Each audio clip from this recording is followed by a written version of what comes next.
Sometimes with social anxiety, we can really trip up over our words and not get the words out and not form sentences. This has an obvious effect and can have an obvious effect on our job performance. So often times a lot of the workplace friction happens because of miscommunication. And oftentimes it's innocent miscommunication. We communicate something to somebody and they don't understand what we're saying, but because we don't adjust or we don't follow up or we don't just make sure in those moments that they understand what we're saying. And this is because we all have different ways of communicating. And so when we're on the job, the best thing you can do is learn how other people communicate and adjust your style accordingly. Now, this can be very difficult when you are riddled with your own anxiety and your own social phobias and fears.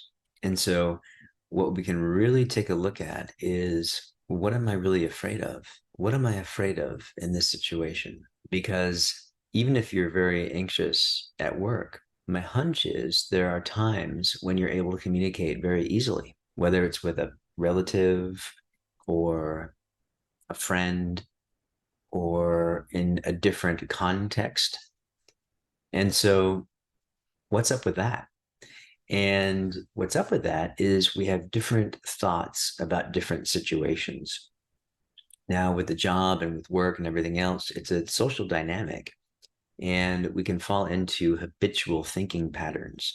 And when those habitual thinking patterns are negative, well, we tend to reinforce them again and again and again. Because you've probably been here. You are having a conversation with someone, and it doesn't go very well. You start tripping on your words, feel a little flush, you feel a little embarrassed, your heart starts beating, and all of a sudden, the person you're speaking to notices your discomfort, and you notice that they notice your discomfort. And of course, what happens then? It escalates the anxiety. And so you make a mental note of that, and your subconscious mind says, oh, well, every time I talk to people, this happens. So it's not safe to talk to people. But of course, that's not true.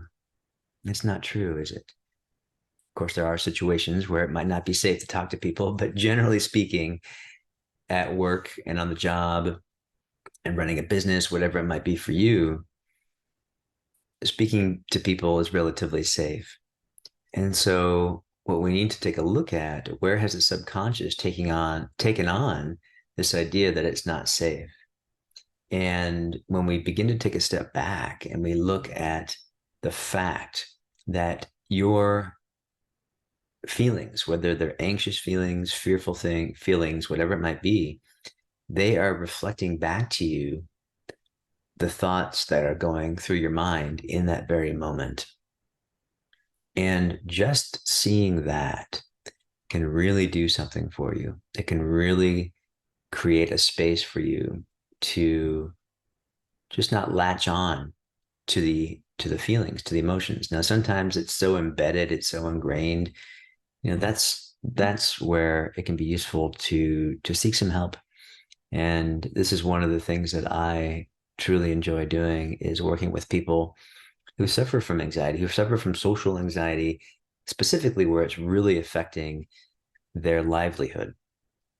Because what the world needs right now is more people that are able to function in a state of well-being as a group in a social situation. And so this is just something that I'm really passionate about. And I hope you realize that whatever you're going through when it comes to social anxiety in the workplace and your or business or your social endeavors or your artistic endeavors, there is hope.